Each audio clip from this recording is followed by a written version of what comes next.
Hello guys, good morning. I'm Nicole Hosang, mental health advocate.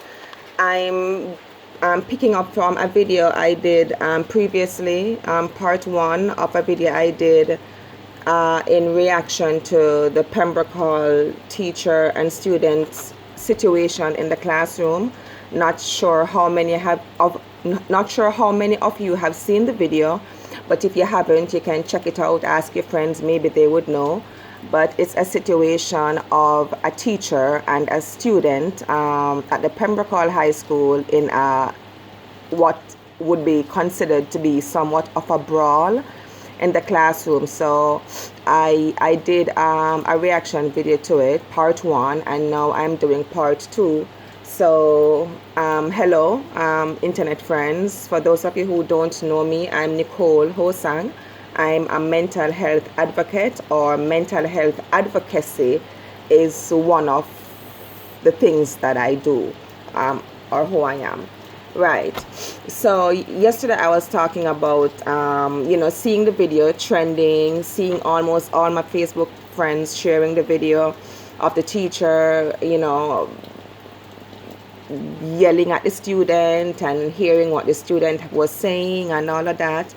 I did not see a video that led up to the behavior of the teacher. So basically, I didn't see a previous video from where everything started. All I saw was a video showing how the teacher was behaving.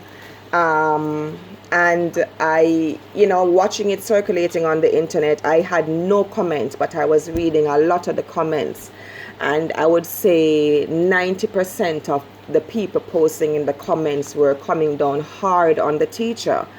And I can understand why they were coming down hard on the teacher, because that really is not an appropriate way for a teacher to behave in the classroom. So I can understand why a lot of people are furious. However, I felt propelled to share my view on the matter, especially from the space of being a mental health advocate. I shared in the previous video in part one, made it clear that mental health disorders is the center of what was going on in that classroom. Basically, what I'm saying is that I believe all institutions, all workplaces, all companies should provide mental health accessibility, mental health therapy to their workers, to their students. It should be mandatory, basically, because people are struggling. That's the truth.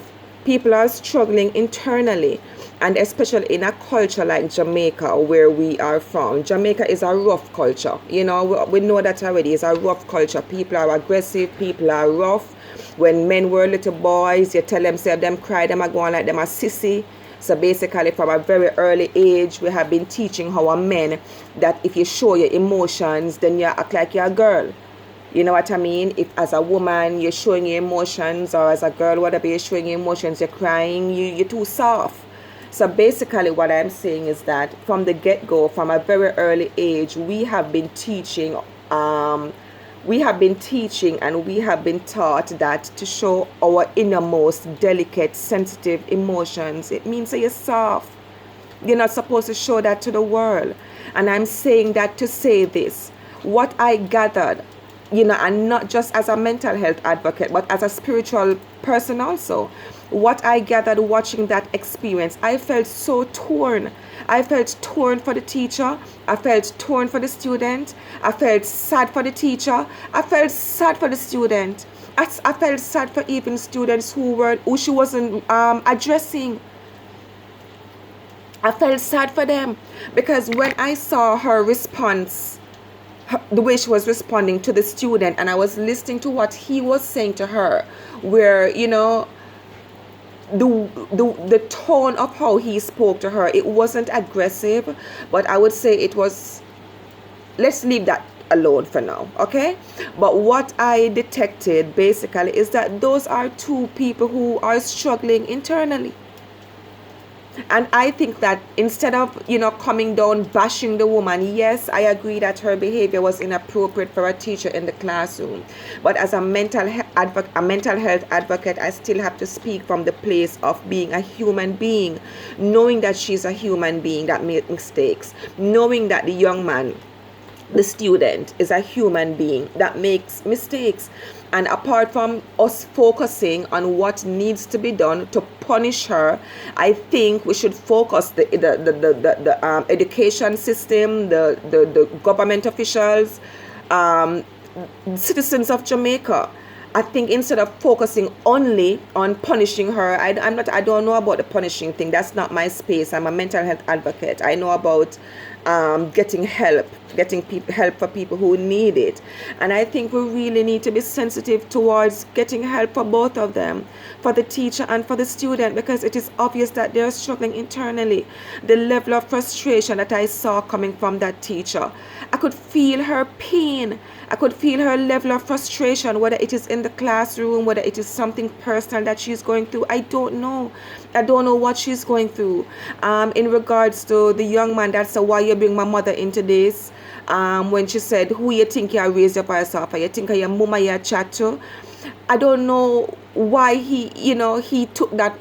He was so sensitive towards that part about what she said, asking him if he think him talking to his mother. You don't know if his mother, there's a sensitive situation between him and his mother, why he took offense to that so much. So the bottom line of what I'm saying is we really don't know what people are going through on the inside. And I think we need to be more sensitive. Yes, we're Jamaicans, and yes, we're a rough culture. That is the truth. But we don't have to be so callous, because we all can find ourselves in situations where when we behave the way she behaved. As I mentioned in my video in part 1, I have been led to heights of frustration and anger already, where I behaved in ways when I look back at myself and how I behaved, I was ashamed, I was embarrassed, I was mad at myself. But at the same time, I wasn't too hard on myself, because I'm a human being. It's a natural emotion that we carry. Emotions of sadness, emotions of anger, emotions of frustration. These are natural emotions. And now I know that there are some people out there who are, not perfectionists, but maybe some of you think you're perfect. So you tell yourself that as a teacher, she can't make a mistake. Mental health therapy is needed in schools for our teachers. It don't matter what age they are. For our students, it don't matter what age they are. And for the parents of the teachers. I have been preaching this for years as a mental health advocate. And I believe personally that that is the root of the matter. I beg you all, let us come together. Number one, let's pray for the teachers. Let's pray for our students, because I tell you, the youth them nowadays is not an easy task. And it's a lot of reasons why the youth nowadays is not an easy task. The internet is a contributing factor to a lot of their behavior.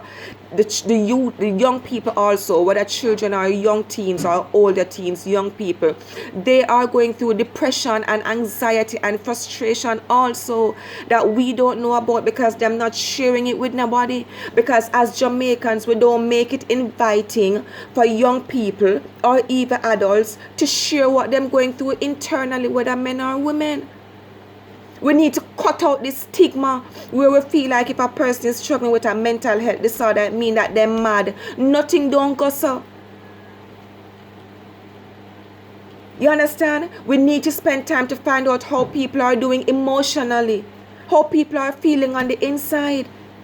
People need to release what they're going through, and it don't matter what people are going through. We need to also make it inviting in a loving way to make people know that no matter what it is that you're going through, there's someone that you can share it with without shame.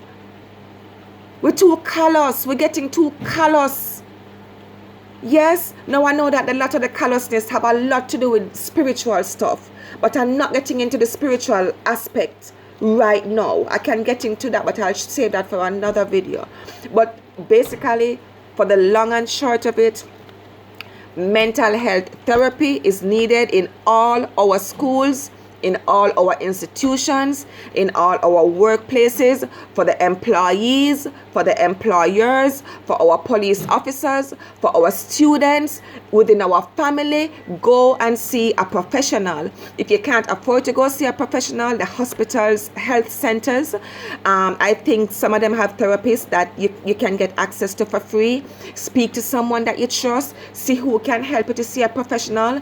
Just like if you were to fall and break your arm or your leg, immediately you're going to rush the doctor because your leg is broken. Listen, a lot of times our minds, our brains are broken. There are broken parts in our brains and we don't realize, because it's showing itself up as an emotional feeling, and you're feeling this terrible feeling when you don't know what to do about it, and you don't want to talk to anybody about it, especially people from cultures like Jamaica, because we're so rough and tough and big and bad and nobody must show their emotions. People are struggling hugely internally. Depression, anxiety. Yes, anxiety is a terrible thing, Manic depression is a terrible thing. People having induced schizophrenia, amounts of frustration, children watching them parents struggle and going through all kind of frustration. Men, boys deal with frustrations different from how women and girls deal with it. We have to come together and break the stigma of thinking that if a person is struggling with mental health disorder, it means that they're mad. We have to come together. We have to nurture each other. We have to embrace mental health and wellness. We have to raise awareness, and this is not a joke. That's why I don't have to put on fancy makeup and fancy clothes to come on here to share this video, because this is not fancy talk. This is not a fancy issue or a fancy topic. This is a real thing that people are struggling with. And see that now, it play out in our classroom. Now everybody's attacking this teacher, that I feel so sorry for her, and I feel sorry for the student also. Yes, please, let's not just focus on how to chastise the teacher or chastise the student or to punish this teacher or punish the student. And no, the answer is not to take phones out of the schools, because in this serious time, children need to have their phones in school, because a phone call can save them life. So that is not the answer. The answer here is to give mental health accessibility to all workers in the workforce, all employees, all students, all employers. Let's focus on getting mental health care for our people. Go to the doctor. Go see a psychiatrist, a psychotherapist, a psychologist. Go speak to even just a friend, someone that you can trust. But let's raise mental health awareness, because that is what my view is of what the problem is here. Again, I'm Nicole Hosang, mental health advocate. I'm open to group sessions and public speaking. If you all want to get in touch with me, my information is on my page. You can find me on Instagram, Nicole Inspire Hosang. You can find me on Facebook. Please, guys, let's have a heart. The people are struggling internally. You that looking at me watching this video, you know that there's something that you're struggling with internally also. You know that there are times when you get so frustrated and behave in such terrible ways where when you're done, you're so ashamed of it. Please, let us help our teachers and our students, our families and our friends to get mental health therapy.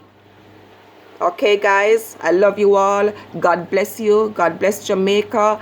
I hope that Jamaica will really take this step to break the stigma, to think that when a person have a mental health disorder, it means that you're mad. God bless you all. Namaste.